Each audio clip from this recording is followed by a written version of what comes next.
myself is I don't have a specific like fandom that I'm like, oh, I know all about this. But if you talk about something, I can come up with a bunch of other stuff that's interconnected to it with a backstory, like crazy. It's like, for example, if someone brings up, oh, you know that it's like, oh, you know the Beatles song. Hey, did you know? And I could just provide some background. Do I know every single Beatles song? No, but I can absolutely tell you about Patty Boyd and the fact that she has inspired two of the greatest, or not the greatest, but one of the greatest rock songs. One of them being a beautiful love song by George Harrison called Something, and the other one being Layla by yes, this woman inspired two. Yeah.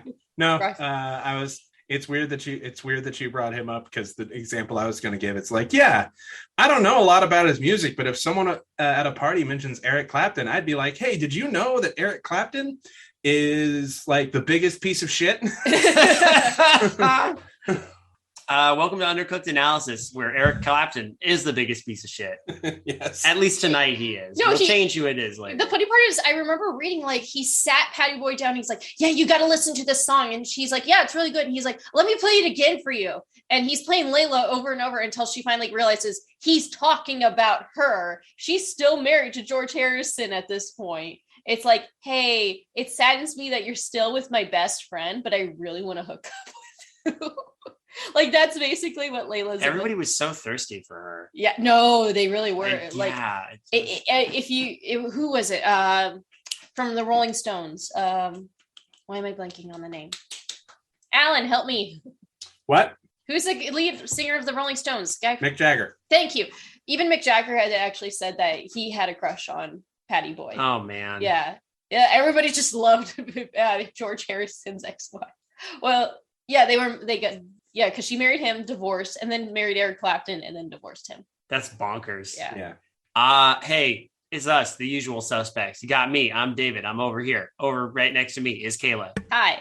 And we also have Alan. Hi. Amongst all that shitty stuff we just said about Eric Clapton, he's also a racist. So. Yeah, okay. Let's add that to the cork board. And Seid is here too. What's up? What's up? I will say though, Layla is a great song, but Eric Clapton is a piece of shit though. Yeah. Layla, the original version of Layla has a fucking killer riff, and that is maybe the one thing I will ever give Eric Clapton, because and you know what, he doesn't even get that one thing, because how the fuck you gonna like want black people out of the United Kingdom and spend your whole life ripping off the fucking blues? Eat shit, Eric Clapton. Eat shit. I love this. Welcome to After Midnight UCA. Eat shit, Eric Clapton. Well, hey, I have to say, in terms of drawing inspiration from people or things to write beautiful things, no matter who you are, we just got off of, in the last 2 weeks, we, of course, revisited the works of Short Story One, our weird, enigmatic friend who sends us some strange fiction that we still can't quite wrap our heads around. And Alan, someone answered the call to our challenge. Oh no! Oh yes. To be more precise, Troy Wullbrandt sent us this one. Hey Troy, how you doing? And right, Troy. Hey Troy. Hey, I just finished taking a crack at the Short Story One challenge that Alan pitched a few episodes ago. Just taking crack. That was not part of the challenge. I'll see how crackfield this is. Yeah. I had the skeleton of a story vaguely outlined in my head and thought, hey, what if I set a timer for 1 hour and blast this thing out in a complete stream of consciousness manner from 1 a.m. to 2 a.m., don't read or edit it at all, and then send it to my favorite podcast? He also posted on No Sleep. Yeah. I also posted on No Sleep, but there's a pretty good chance it'll be deleted by morning. Now, I'm actually curious. Howard. Well, is it still there? It is. No. The mods removed it. The mods removed it. It's gone. Yeah. You're doing God's work. You're doing God's work, Troy. Thank you, Troy. Thank you. And Troy concludes with thank you. And also, I'm sorry in advance. Confidence. All right. And the story is titled Would someone it is based on the cackling, would someone like to read? Someone like to read the whole title? I got it. Okay. Why I don't do midnight walks through wine country anymore. Parentheses. I'm fat and there's a Wendigo. Close parentheses. So this is apparently inspired by the works of Short Story 1, or at least the methods. So we'll see how it goes, I guess. Holy shit. Okay, how are we going to do the popcorn style of this?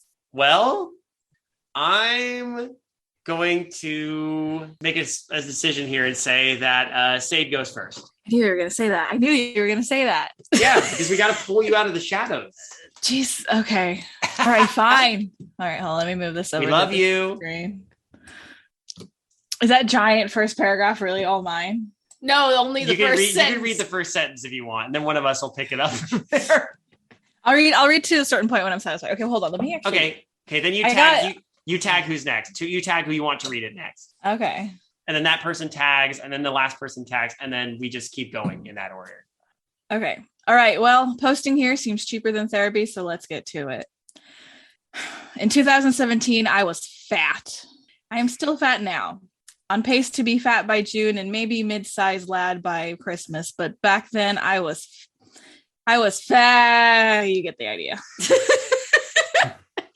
My family drama did a nasty number on my thyroid and mental health, but when I was in treatment for over a year and still found myself occasionally waking up spooning a half-devoured Domino's pizza. Oh, I've been there. Half-devoured.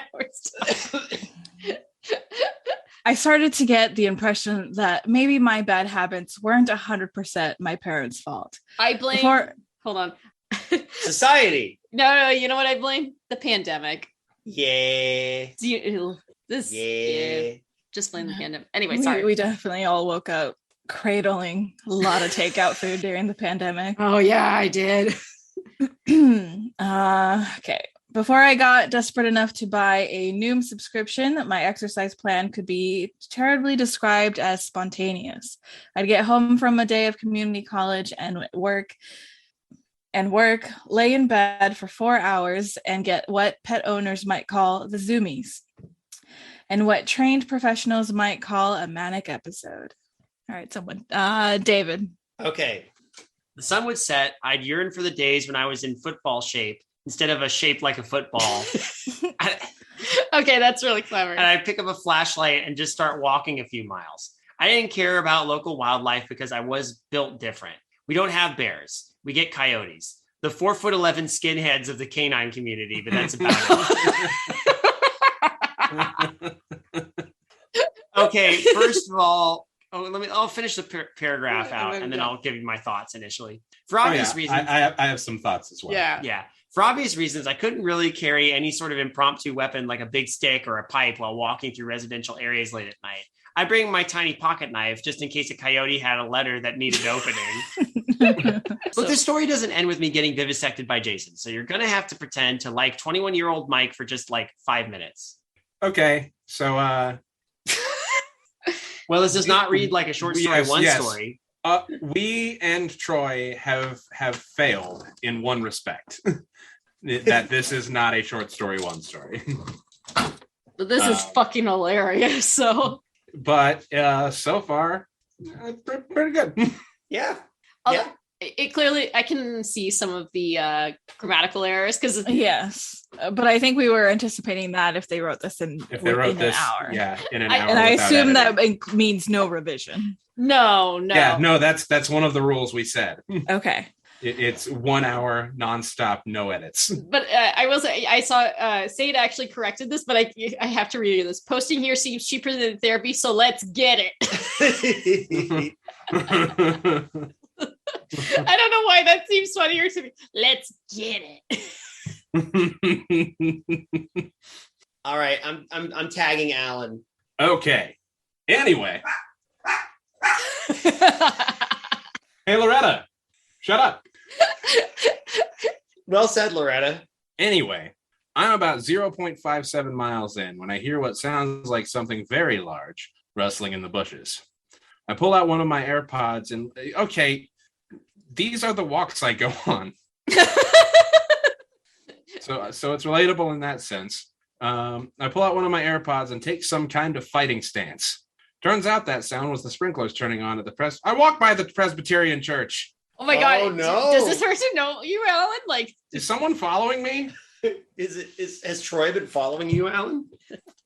Turns out that sound was the sprinklers turning on at the Presbyterian church in the complete opposite direction. I should have immediately known that this whole mission was doomed right then and turned back around. Once your sixth sense gets ticklish in a completely abandoned neighborhood at 12 a.m., you start seeing ghosts everywhere. Just on the outskirts of your flashlight. What's that? Definitely Slender Man. Oh, look, there's a T-Rex doing that iconic pose from Jurassic Park 3. Oh, hey, there's some demon-possessed iPad kid Slav squatting on a fence post waiting to jump on your shoulders.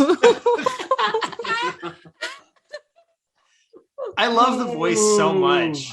I love the voice of the character, the narrator so much. why am I an iPad kid? What's an iPad kid? Like, are they just holding an iPad? I mean, to me, iPad kid is just, a kid raised by an iPad.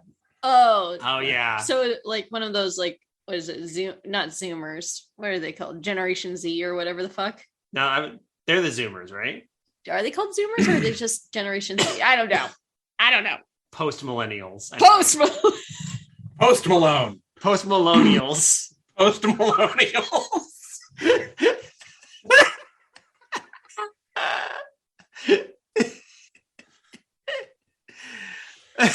Wow, that one got to me. Post Malone.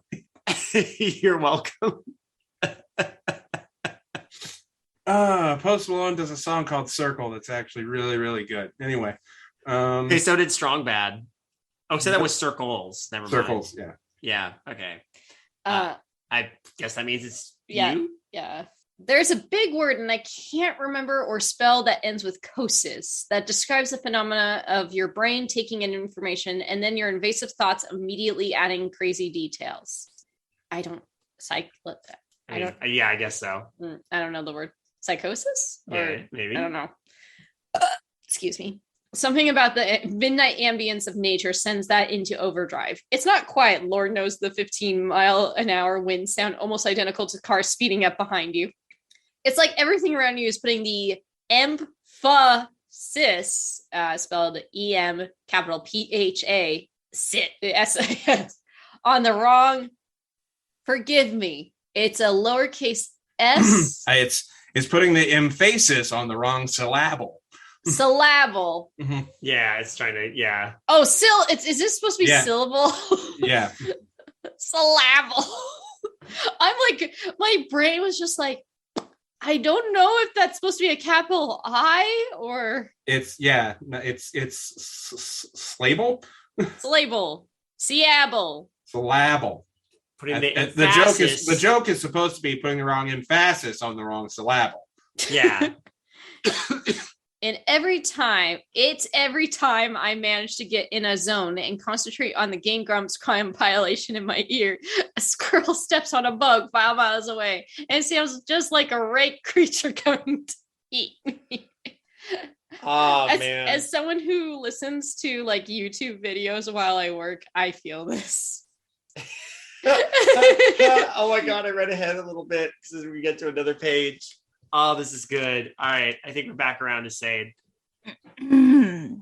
It's a Wednesday. So there's no cars out for late night drives. Every time I hear the whooshing sound of an approaching vehicle, I turn back around and am met by absolutely nothing. I get to a big dark opening between farm-esque properties, the perfect hiding spot for a winery Winedigo. I just pictured a Wendigo like sipping wine, shaking his glass. That's what we in the business call. We need to start a wine label. I have the image in my head and I want to draw it. Please, oh my God! Please tell me that you heard that and you immediately pictured that the label would call the brand Winedigo, right? Winedigo for all you post millennials. I am on fire tonight. Honestly, as soon as you were going to finish this, I'm like, someone needs to draw this winery Wendigo. Winery Winedigo. I need to see the Winedigo. Definitely. I'm just imagining a big white hairy monster, and it's got like one delicate claw around the stem of a wine glass, and it's like a red stain. Like reclining back on something. Tannins.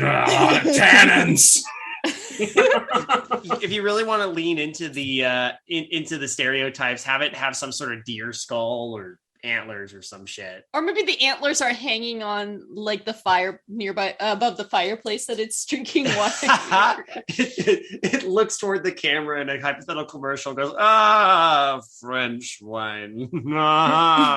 I detect notes of cinnamon and pear. Finally aged. This vintage is from 1993. Good year for this kind of wine. I spend my summers up in Napa. Anyway, I consume human flesh. And I convince other humans to consume human flesh. But in between, you need to balance it out with a good white. So White wine. Actually, there's something classy about the fact that it's drinking not red wine, but a white wine. Yeah. You need to balance it out with a good white. Question, Vintner Wendigo. Wine or person? Why not both? The blood of my victims feeds the vines that grow this. I already get plenty of red wine when I eat a person. Okay. Perfect hiding spot for a winery Wendigo. Get yours today. Just to sprint full speed at me from seemingly nowhere. The story has already done so much for us. Yeah. We got Post Millennial and the winery Winedigo. The Winedigo, if you will. Yes. Okay. Focus on Aaron's screaming. He's really mad about Kirby's Dream Course. Think about golf. Think about golf. Think about golf. I'm wondering if Troy was listening to a Game Grumps compilation while he wrote this. I love it. Alan. I power my way through the big gap, ladies. No. I power my way though the big gap. I power my way though the big gap, gentlemen, and end up outside Fredrickson's vineyard.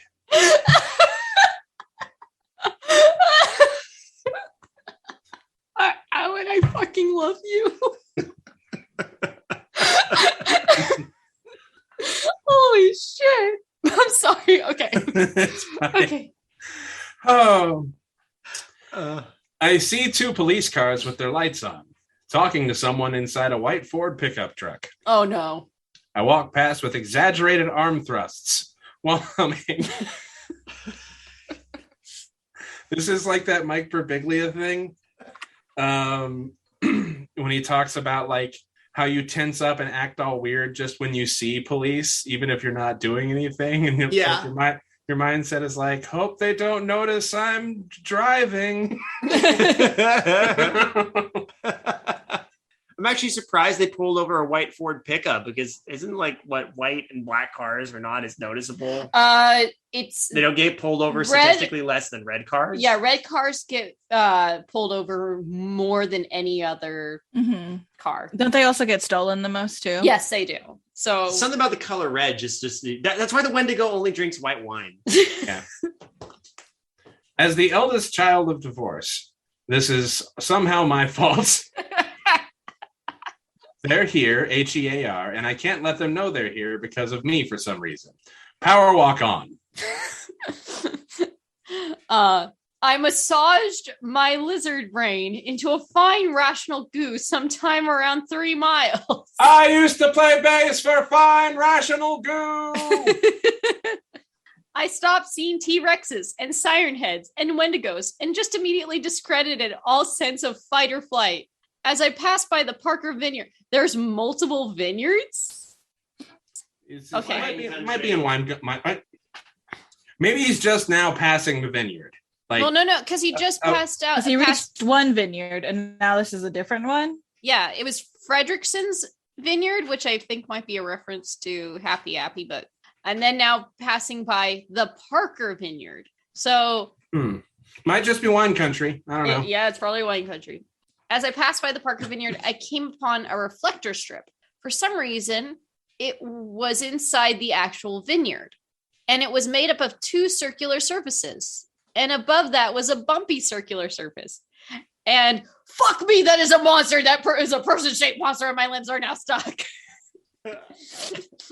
Oh.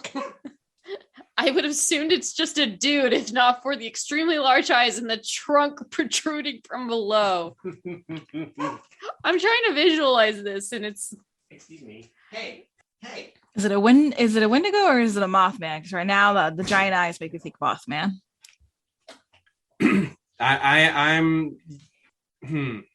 My guess is maybe a Mothman. Maybe it's Professor Joseph Mothman. Maybe it's got a trunk, right? So maybe it's a Kubaz, someone in a Kubaz cosplay. Maybe they got lost on the way to a Star Wars convention. Also a definite possibility. All right. Sorry. I'm about 2 first downs. Did I read that? I'm about 2 first downs and a hop away from this elephant face nightmare. And the only word I can think of is Windigo. This is real. This is happening. I'm gonna die. There is no Wendigo? That's not is that just a word I don't know, or am I? So it's just okay. Is it like a combination of Wendigo and pussy? By the way, because sexy Wendigos. Because I'm from the Midwest and like have to care about things like this, and you're all nerds. I don't say that to be mean. You're just all nerds. No, 2 first down. A first down is 10 yards in football. So. Oh, okay. I don't do sports, so thank you. Thank you, Kansas man. No problem. Yeah, we were kind of just like nodding, like 2 first downs. Sure, yeah, Sure. That is I string of words, and we will go with it. I don't feel left out, and I actually love the moments when I'm hanging out with you guys and have my Midwest dirtbag moments. Oh man, yeah. So I think when Dusty is supposed to be like, Wendigo pussy. Windusy. No, is that really it? Okay, well, wait, this is real. Troy, let us know. There's no Windusy, only the darkness. Speaking of Windusy, hey, did everyone see the Stranger Things promotional pizza vagina? What? So Stranger Things like is part of like a viral marketing thing, because they're also they have like is it Domino's Pizza they're doing cross promotion with? Anyway, I think all over like the world or the US or some shit, there have been these sites with like ads for stuff happening in Hawkins, Pennsylvania. Yeah. And there's been like a Demon Stranger Things portal slowly opening. And when it finally opened up all the way, people could walk inside it and they could get pizza. What? And the fully open portal absolutely 100% looks like a giant eldritch monster vagina. Oh my god, I'm looking at it right now. Yeah. Hold on, I gotta look this up. I retweeted it and I was like, "Welcome to viral marketing, everyone. Now step inside the giant eldritch pizzussy." Oh wait. I think I remember you tweeting this. Hold on. I'm now going to Alan's Twitter. If you're not following Alan on Twitter, please do. Correct this grievous error Bannon. right now. At Beast Bannon. That's 2 N's. Yeah, everyone hop into the eldritch pizzussy. Oh god, I see it. Yep. Okay. And like, man, is that not just the weirdest fucking viral marketing ever? It's like, Kind of is. hi, we're Netflix. We have a new special. Come jump into Satan's butthole and get some beef stroganoff or whatever. I remember seeing this. I didn't realize it was for pizza. I knew it was Stranger Things, and I'm like, oh, okay, Stranger Things did a whole. It's a Stranger Things viral marketing thing, but you go in there and apparently they give you pizza. Oh wait, I see the.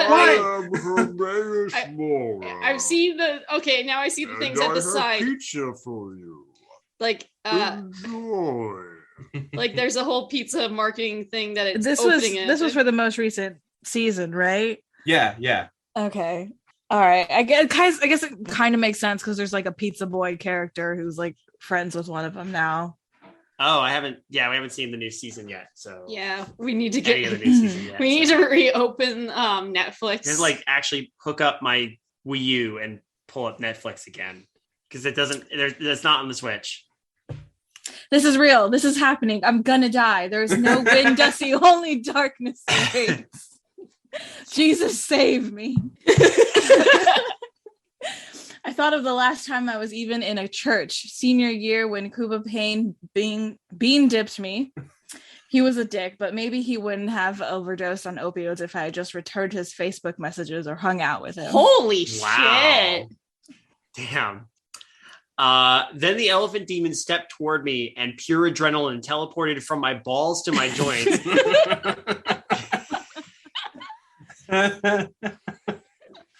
I love this story.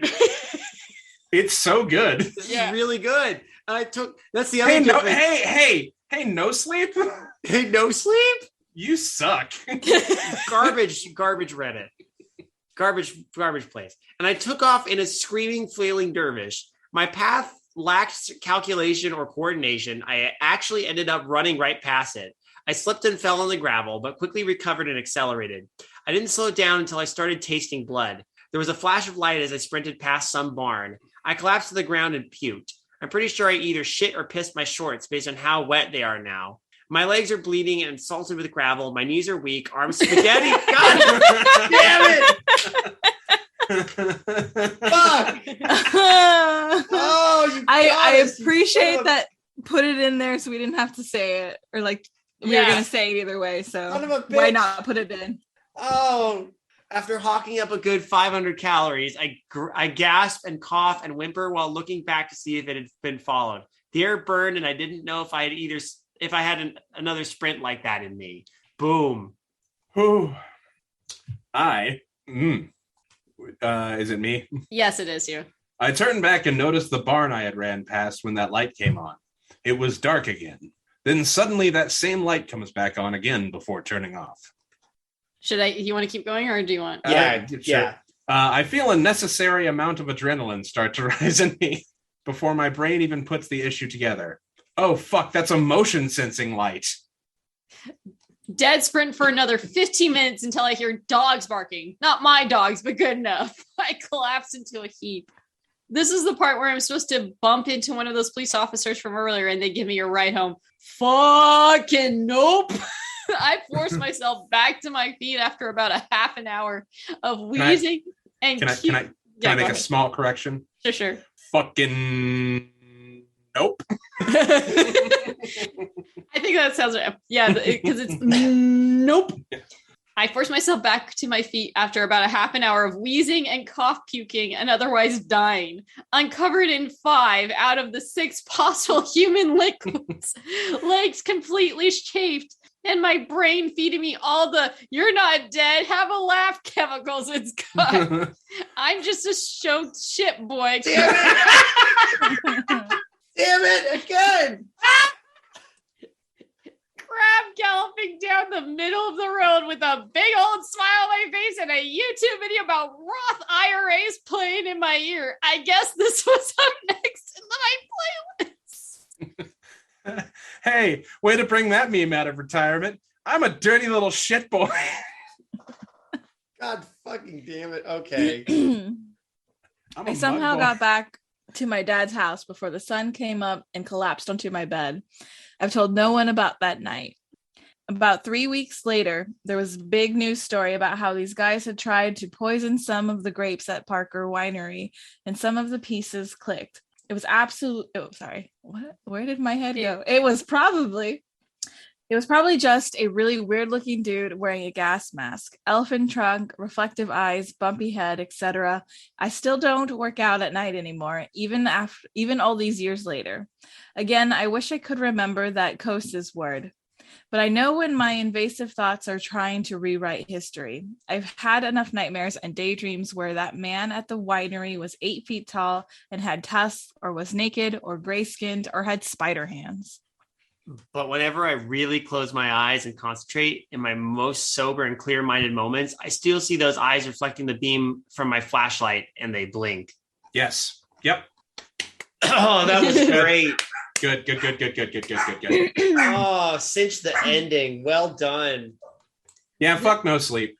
Yeah, you absolutely fucked no sleep with a soft dick This is to pull out more memes. like, I know this is supposed to be like in 1 hour, and he like, and Troy's just like thinking up random shit and having fun, but it's surprisingly well written for something that was written in an hour. Well, Troy had said that this idea had been oscillating like in his head for a while. Oh, okay, that makes sense. But like, just to be able to sit down as a challenge and just try and just hammer it out in an hour, is that late at night? That's pretty impressive. It's a really solid draft. Mm-hmm.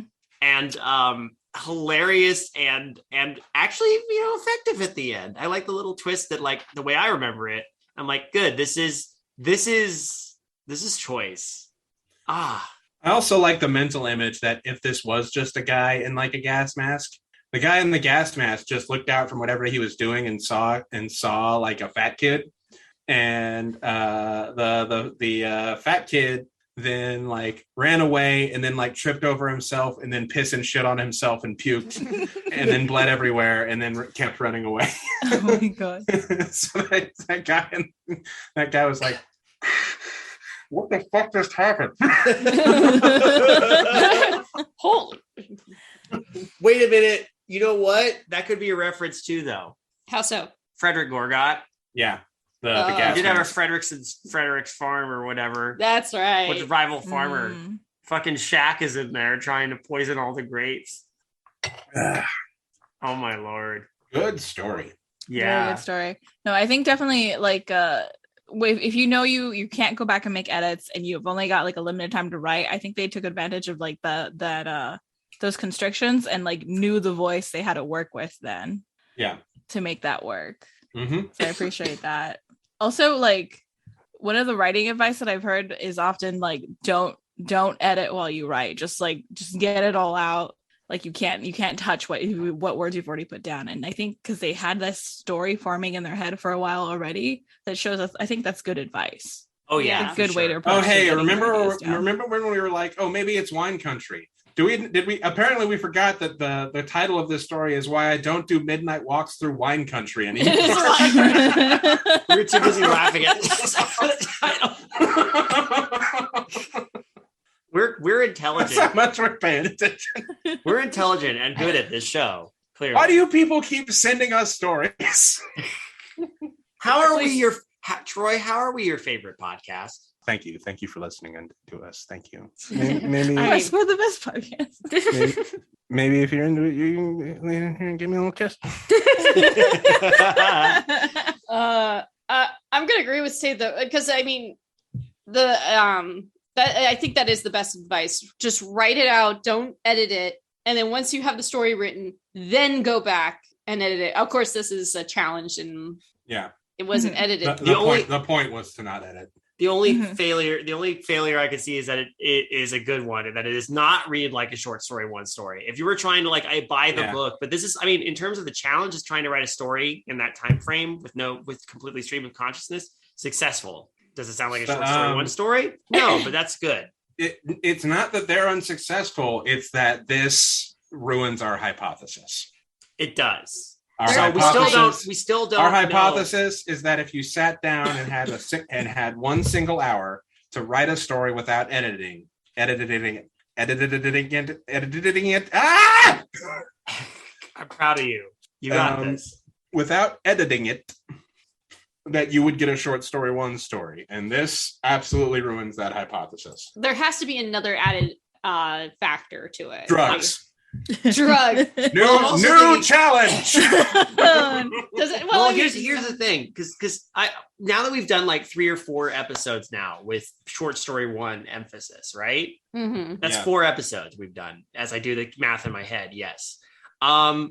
Short story 1 has realized that the style that they write in works, and people enjoy the stories because they're so bizarre, and they're not going to change anything because why not? Yeah. It's like being an auteur. I think another thing too, if you're going to write a short story, one story, one of the main things that happens is write a protagonist that doesn't see like is one track mind and then realizes, oh, here's where I messed up, or here's what I did not notice at the end. That's usually okay. I guess we need to make a list of like the important bits of short story one structure. And I'm going to say my favorite right now.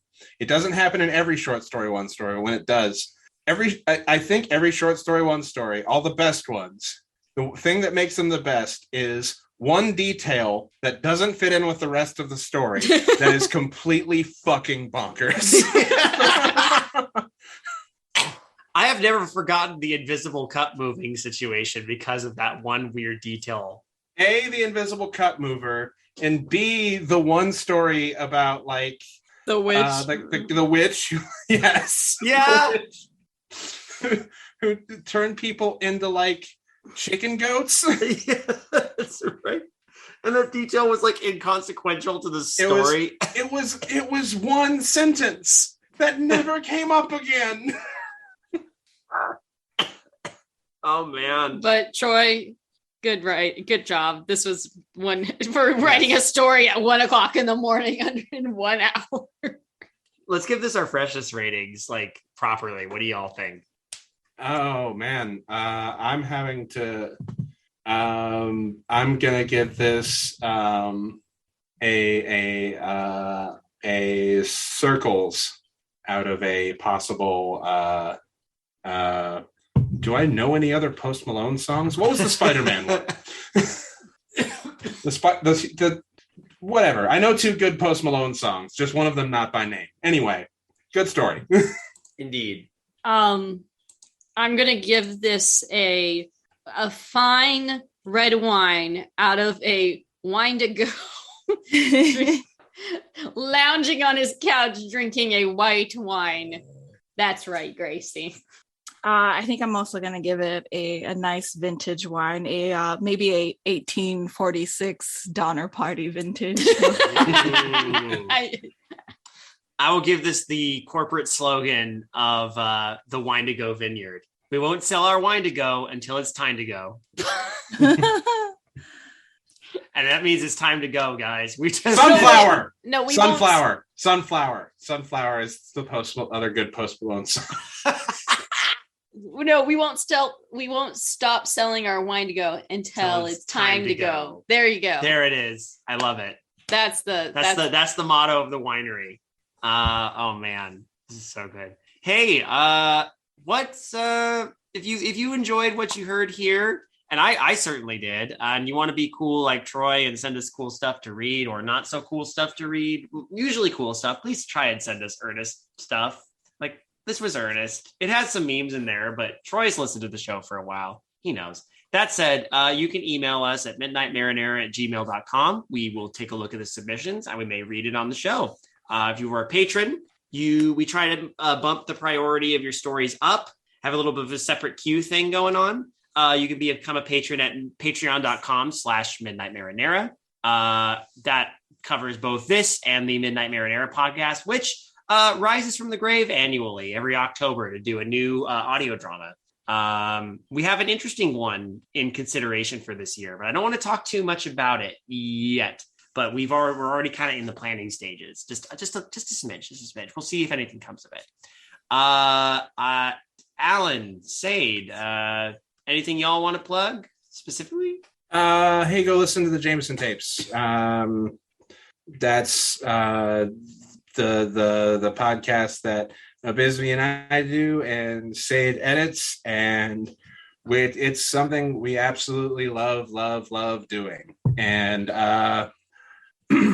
we've got a lot of episodes backlogged, but we think now that we've kind of like set the tone of what we want the series to be, we're going to start maybe bringing on a few more guests.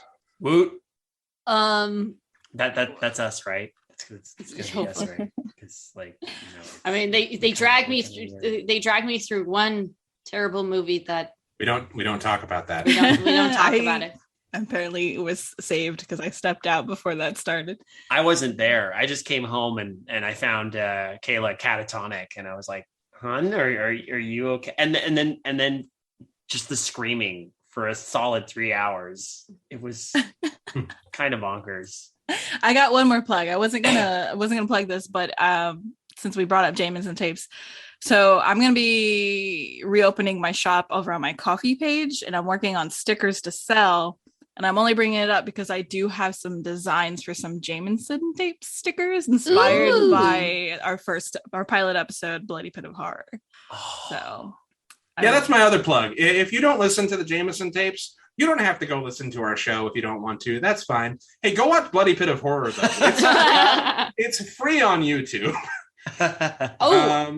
I'll also put so Darkly Lit will be coming back after our short hiatus. We took a break in May because a lot of things popped up, aka our friends came to visit. Yeah. And we didn't want to do like a bunch of podcast stuff while they're here. But we'll be returning and discussing The Summer People by Shirley Jackson, which is a short story, and you should be able to find it. I have the link listed on Twitter, and it should be listed in the podcast notes of the previous episode.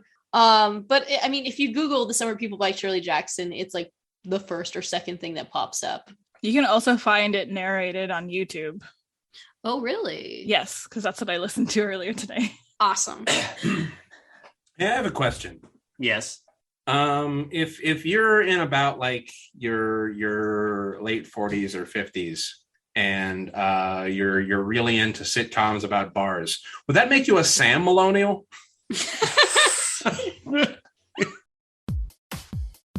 Good evening, intrepid listeners. This is the Pasta Shade, the host of Midnight Marinara, and this podcast is part of CreativeHorror.com, a network of podcasts and creators working together to build a constructive community of horror fans. For more content like this, visit us at CreativeHorror.com.